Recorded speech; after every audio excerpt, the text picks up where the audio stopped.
Where is the content? What am I supposed to do in this game?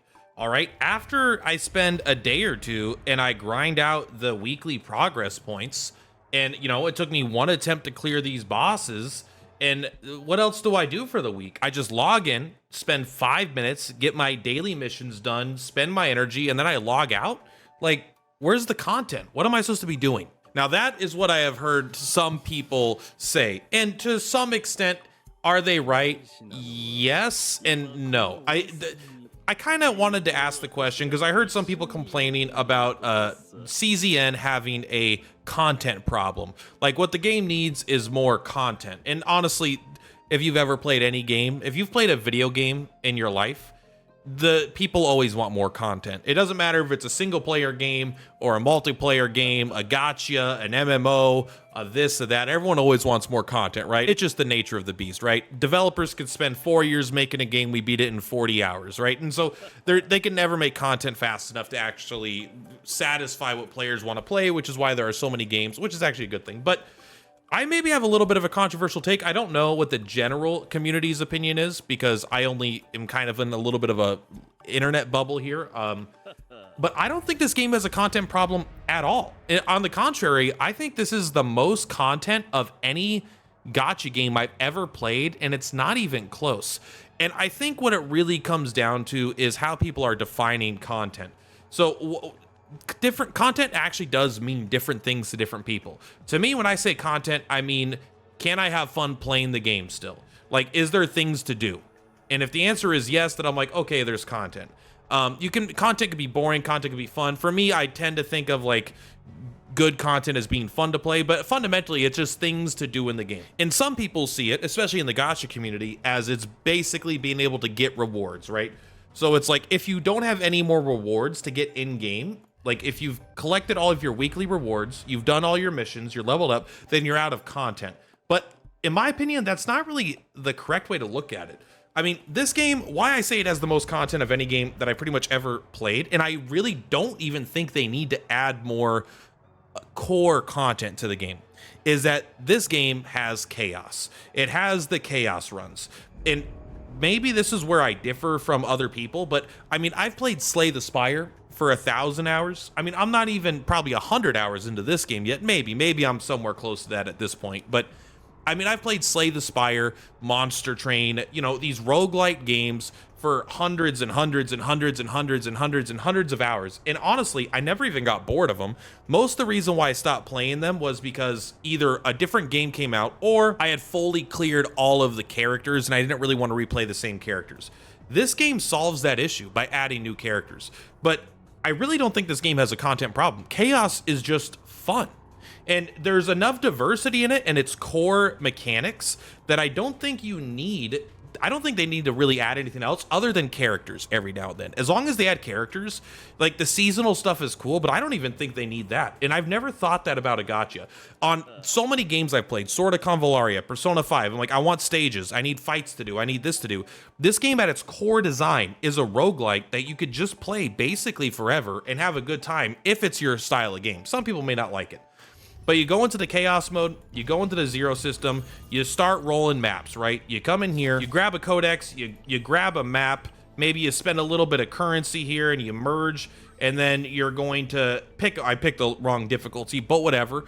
Now you can pick, do you want to do this level, or, this level, and then you could choose basically build your map. Let's say I like red pot. Not a lot of people like red pot, but I do. Each time a monster dies, other monsters gain 2 fury. That's too difficult probably, given that this is a lot of AoE in the final fight.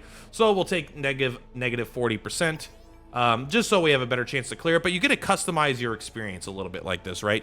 And also, if you don't want to do the zero system, you can still just go into the chaos manifestation and pick specifically whatever one you want at any difficulty you want. So these are so fun and so varied that I think that there's too many variables to mess with for me to ever get bored. I mean, I'm a month in and I haven't even gotten a little bit bored at all. I look forward to playing this game every single day, even if it's just a run.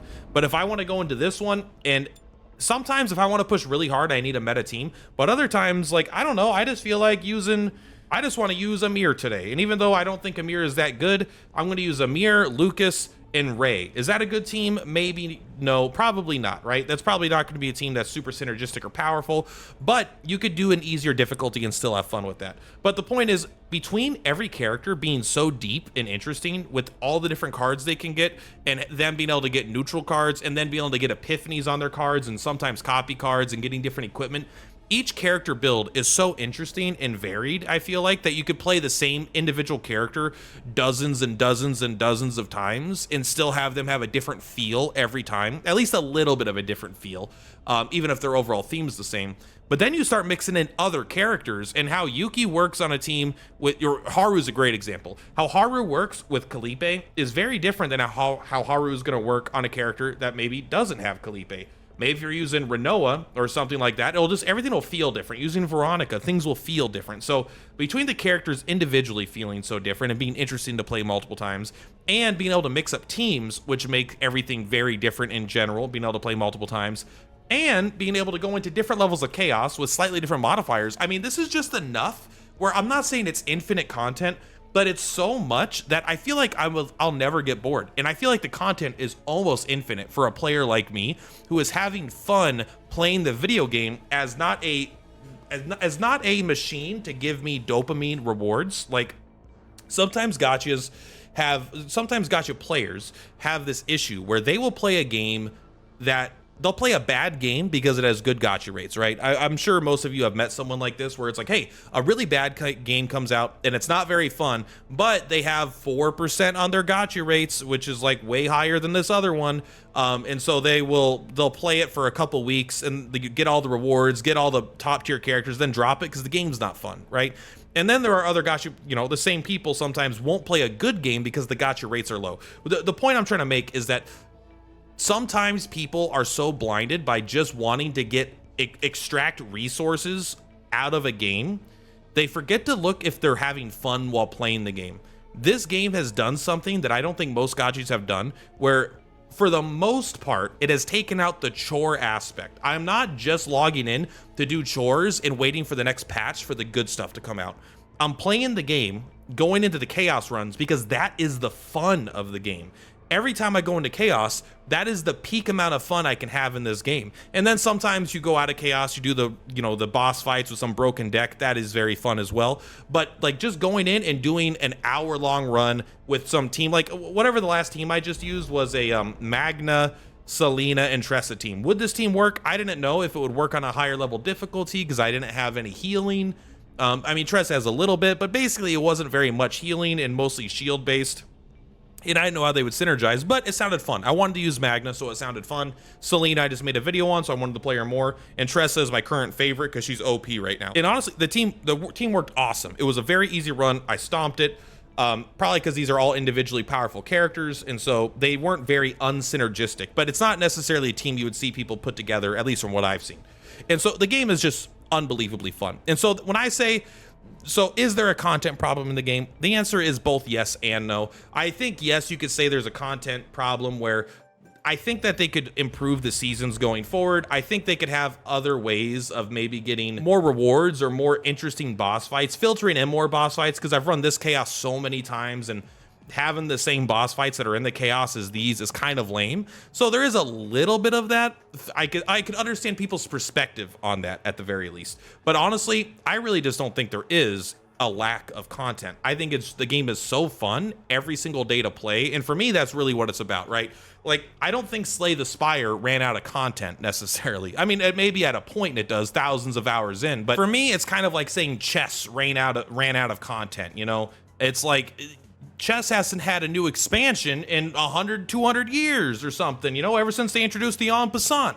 I don't know the history of chess, but I'm like, yeah, but you play chess because it's fun, not because they're adding new content. And honestly, I think CZN has hit that special spot in the game right now where I think they managed to do what I thought would maybe be impossible for a gacha game, where they put, in my opinion, the fun first.